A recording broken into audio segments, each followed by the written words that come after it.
Yo les amis, c'est Guilain et j'espère que vous allez bien. On se retrouve pour une nouvelle vidéo. Et oui, même si ce mois a été très peu productif, je vous l'avoue, j'ai pas vu beaucoup de films en salle, donc forcément vous avez pas eu beaucoup de critiques, mais j'ai eu un mois rempli d'achats. Je vais y aller assez vite parce qu'on a pas mal de Blu-ray, je pense qu'il y en a plus d'une dizaine.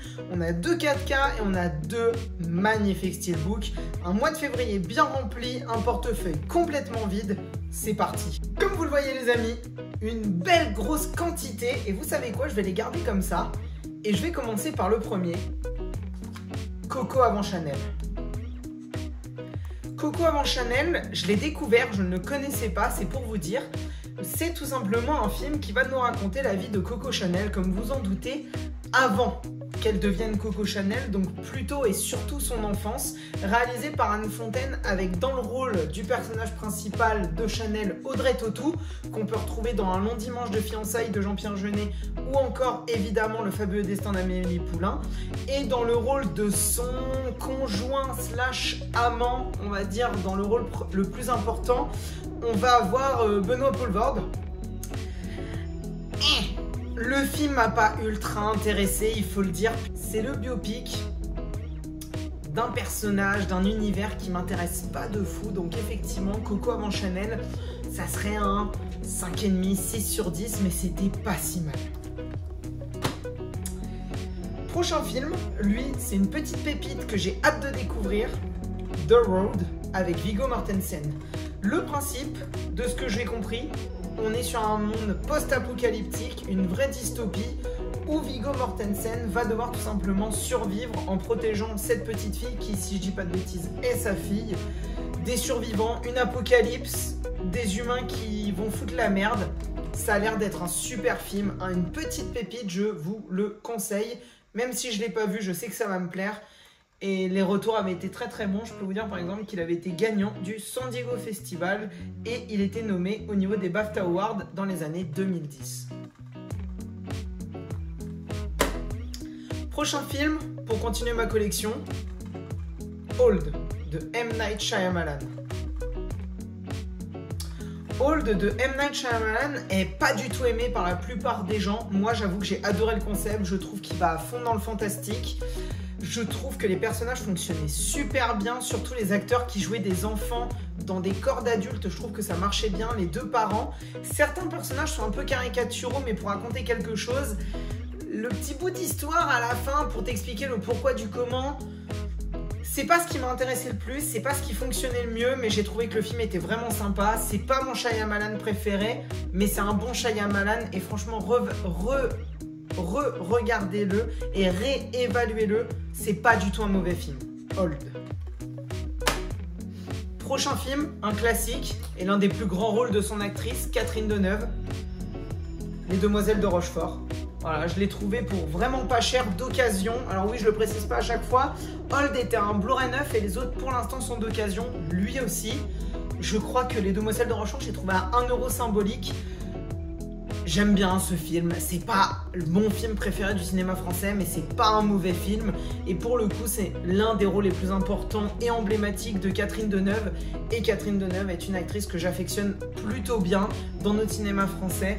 Donc j'avais vraiment envie de le prendre. C'était une belle opportunité, il remplit ma collection dans les films que j'aime. Prochain film, 5 Oscars, dont celui du meilleur film. Un acteur qu'il ne faut surtout pas parler sans que ça fasse polémique, et a raison, puisqu'il faut le dire, je vais pas être vulgaire, mais c'est pas du tout une bonne personne. Une actrice que j'aime plutôt bien et qui n'a pas fait que des grands rôles, c'est American Beauty avec Kevin Spacey et Annette Bening. American Beauty, c'est un film que j'aime vraiment beaucoup, que j'affectionne beaucoup. Ce genre de film complètement indépendant qui te plonge dans un univers, dans un monde, sans forcément un grand réal derrière, si je dis pas de bêtises. Ah, c'est quand même les frères Cohen de ce que je crois voir. Ah, j'ai un doute. J'ai un gros doute. Enfin bon, gros réal ou pas, c'est ces films comme American Psycho, comme Requiem for a Dream. Tu le vois la première fois, il te marque, il te scotche, il te reste dans la peau. American Beauty, j'aime beaucoup ce film. Aujourd'hui, il a mal vieilli par rapport à tout ce qui s'est passé avec Kevin Spacey et au gros bâtard qu'il est. Voilà, je vais pas employer des termes plus grossiers parce que la vidéo pourrait disparaître, mais néanmoins le film est un très bon film, surtout grâce à Annette Bening, que j'affectionne vraiment beaucoup comme actrice. Regardez American Beauty, c'est un vrai beau film. Le prochain, et c'est pas moi qui l'ai choisi, Bienvenue chez les Ch'tis. Une comédie française extrêmement réputée, l'une des plus cultes effectivement, qui je trouve a très mal vieilli. Elle me fait plus aussi rire qu'elle pouvait me faire rire quand j'avais 10-12 ans à l'époque où c'est sorti. Ça doit être quoi, 2008, 2009 de mémoire, un truc comme ça. Bienvenue chez les Ch'tis. J'irai pas plus loin. 1 euro symbolique, même moins 99 centimes pour vous dire, c'était vraiment histoire d'eux. Mais on va passer. Prochain film, l'un de mes réalisateurs préférés est très en vogue en ce moment. Vous savez, je suis dégoûté de ne pas avoir eu le steelbook de son dernier film The Northman. Je parle bien évidemment de Robert Eggers et pour continuer la collection, The Lighthouse avec Robert Pattinson et Willem Dafoe. Je n'ai pas encore vu ce film. J'adore The Witch, ça m'a fait un choc et pourtant je suis pas un grand fan d'Anna Taylor-Joy. Je ne l'ai pas encore dans ma collection, j'espère l'avoir dans les prochains mois, donc vous le verrez de toute façon si à un moment je l'ai. Et il me fallait le troisième film, donc son deuxième sortie, mais le troisième de sa filmographie, puisqu'il a fait The Witch, The Lighthouse et l'année dernière The Northman, qui comme vous le savez, regardez ma vidéo top flop de 2022, était dans mon top 2022. Il faut que je découvre The Lighthouse, voilà, donc The Lighthouse de Robert Eggers. Prochain film, l'un des films de l'un de mes réalisateurs préférés, avec un acteur que là pour le coup j'affectionne pas de fou, c'est Michael Douglas. The Game de David Fincher. David Fincher, si vous ne connaissez pas, c'est le réalisateur qui a réalisé Gone Girl, l'excellent Gone Girl avec Ben Affleck, qui a réalisé l'excellent Fight Club, qui a réalisé Alien 3, Alien Cube, je sais pas, oui, ça n'a jamais été officialisé comment ça se dit, et bien d'autres films. Encore récemment, il est arrivé sur Netflix avec Manque, avec Gary Oldman. David Fincher est l'un de mes cinéastes préférés. C'est une patte artistique déjà qui me parle énormément. Ce côté extrêmement sale, extrêmement un peu parfois pourri, verdâtre, moisissure.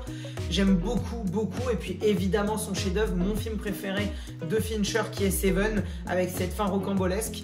The Game, peut-être un sous-estimé, j'ai envie de dire. Moi j'aime beaucoup The Game, mais on en entend très peu parler quand on parle de Fincher. Pour ceux qui ne l'ont pas encore vu, découvrez The Game, c'est un vrai très bon film. Et pour ceux qui ne l'ont pas encore vu, enfin qui l'ont vu, je veux dire justement, qu'est-ce que vous pensez de The Game? Ça m'intéresse de le savoir parce que j'en entends jamais parler quand on parle de films préférés de certaines personnes, quand on parle des films préférés de Fincher.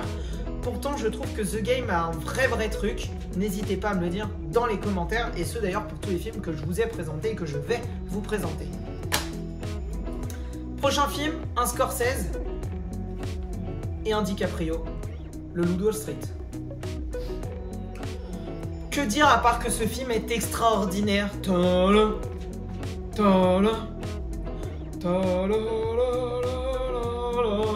allez, j'arrête.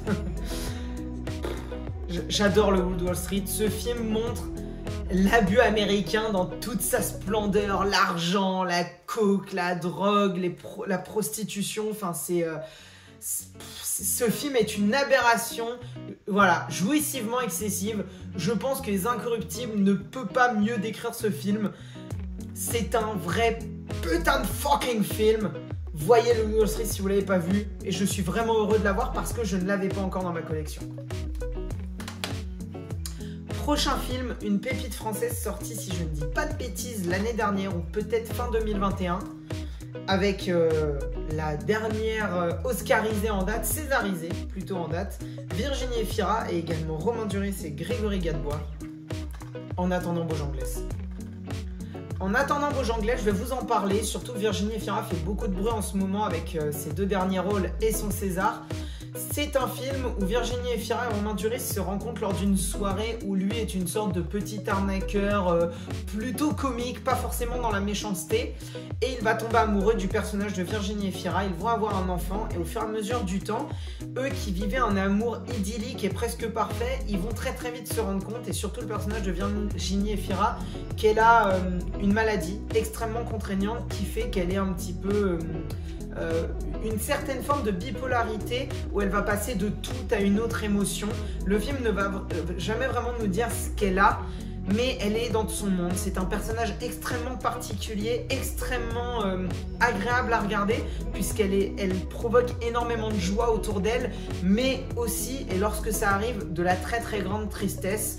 Et c'est une magnifique comédie dramatique française. Je vous conseille vraiment de découvrir et de voir En attendant Beaujanglès. C'est pour moi le meilleur film de Romain Duris après L'Auberge espagnole et Dans la brume, que je vous conseillerais. J'aime beaucoup Dans la brume, avec Irenia Arzamalek. Je prendrai pas le risque de vous dire un nom parce que je vais mal le dire. Et là, franchement, Virginie Efira, c'est pour moi l'un de ses meilleurs rôles et l'un des plus complexes à jouer. Voyez-le. Voilà, comme ils le disent, un hymne à l'amour aussi enjoué que déchirant. Voilà, on passe par les deux opposés de ces deux émotions. Je vous conseille vraiment de découvrir En attendant Beaujangle. 3 films, mi-animation, mi-image réelle, mi-image de synthèse.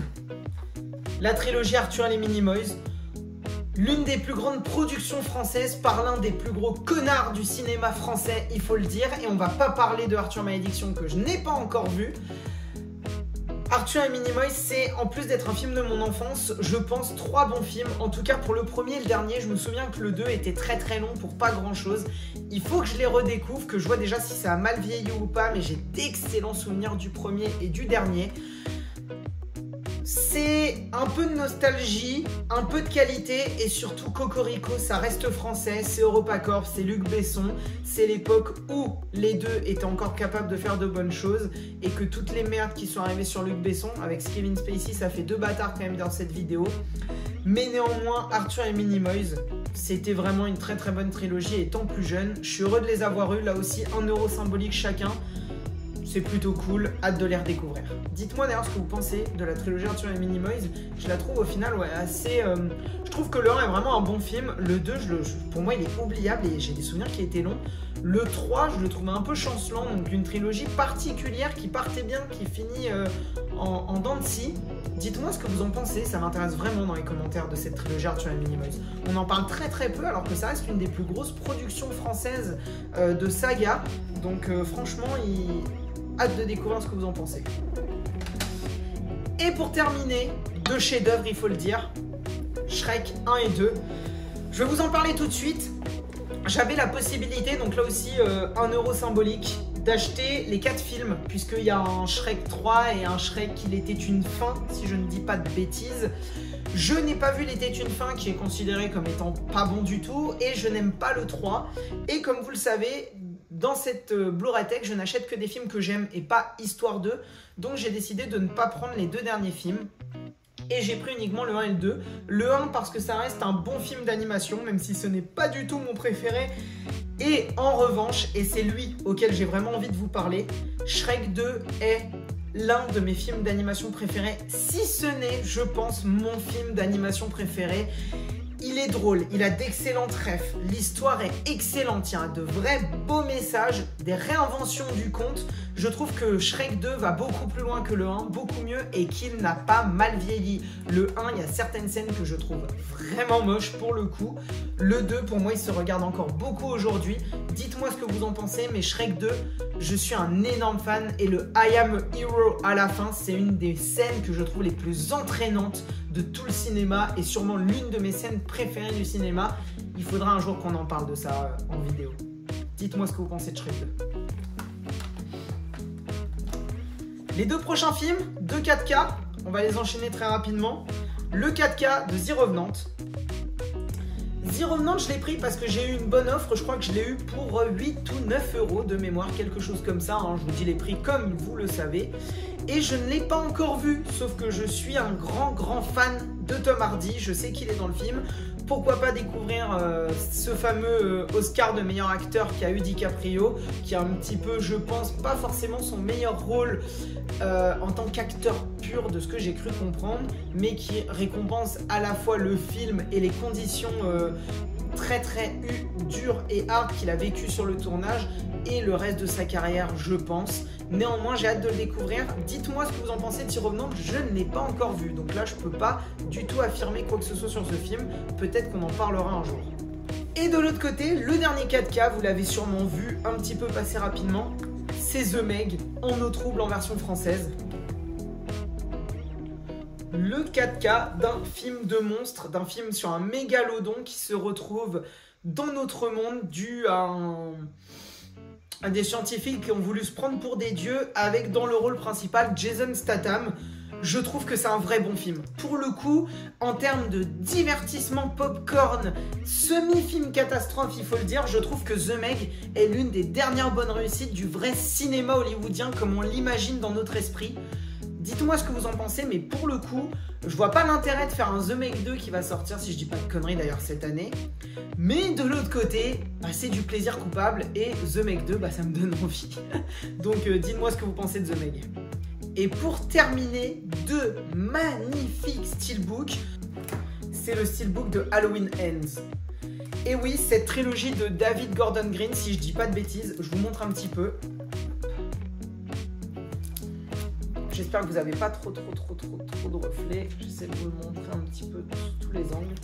Ce steelbook est juste magnifique. Moi, j'ai beaucoup aimé le film. J'ai beaucoup aimé la tentative qu'il fait de sortir complètement du personnage de Michael Myers, de nous introduire un nouveau méchant tout en faisant ce combat final. Il y a des choses qui sont rushées, il y a des choses qui sont mal faites, mais c'est un vrai plaisir coupable. Pour le coup, c'est un vrai film plaisir qui n'est pas parfait, mais c'est son imperfection qui fait qu'on l'aime, justement. Mais pour moi, c'est pas un mauvais film. Il y a des vraies idées, il y a de la vraie mise en scène. Et David Gordon Green, dans l'ensemble, je trouve qu'il a fait une bonne trilogie, assez chancelante, en dents de scie là aussi, comme Arthur et Minimoys. Mais pour le coup, Halloween Ends, je trouve que c'est un vrai film cool et le steelbook est juste magnifique. J'étais obligé de foncer dedans. Dites-moi ce que vous en pensez dans les commentaires. Je trouve ce steelbook magnifique. Et enfin, pour le steelbook que j'attendais depuis des mois, de l'une de mes sagas d'horreur préférées, Scream 2, avec le fameux Hello Sydney Remember Me. Je vais vous montrer ça de plus près.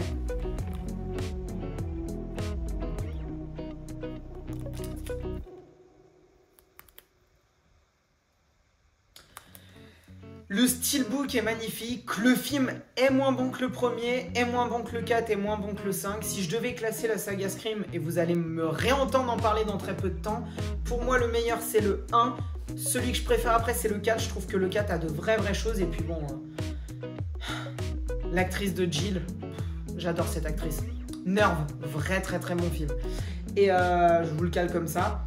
Ensuite, je mettrai Scream 5 que j'ai vraiment pour le coup bien aimé. Et ensuite ce Scream 2 et enfin Scream 3 que je trouve être très moyen, voire pas forcément très bon pour Scream 3. Sans être mauvais, mais vraiment limite de la moyenne, genre 4,5 sur 5 quoi. Il y a plus de défauts que de qualité, mais c'est pas un mauvais film pour autant. Scream 2 est sympa, vraiment c'est un bon film de cette saga. Je trouve qu'au final c'est une saga d'horreur qui n'a pas de mauvais film. Voilà, c'est quelque chose que je trouve vraiment fort avec Scream, c'est qu'il n'y a pas de mauvais film. Et pour le coup, ce steelbook de Scream 2, il est magnifique. J'ai Scream 1, la version qui était sortie par le même éditeur juste avant, en steelbook. J'ai Scream 5 en steelbook, j'aurai le 6 en steelbook, même si le film est une merde, on en parle très bientôt sur la chaîne. Et j'espère qu'ils sortiront bientôt le 3 et le 4, que je n'ai pas encore parce que je ne veux que les plus belles versions. Donc en tout cas, il rentre dans une très belle collection, je suis très content de l'avoir. Et Scream 2, c'est un très bon film. Voilà les amis, je vais pas reprendre tout le paquet parce que franchement j'ai peur de tout faire tomber et de tout exploser.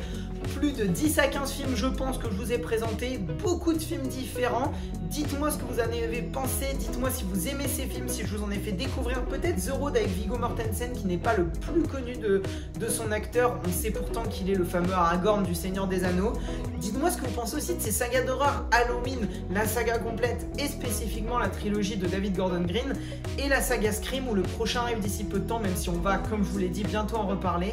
Et mis à part ça les amis, passez un bon mois de mars, regardez des films et allez au cinéma parce que putain il y a beaucoup de choses qui arrivent et ça c'est cool. Et surtout n'oubliez pas, regarder des films c'est bien, mais les comprendre c'est mieux. C'était Guilin, ciao ciao.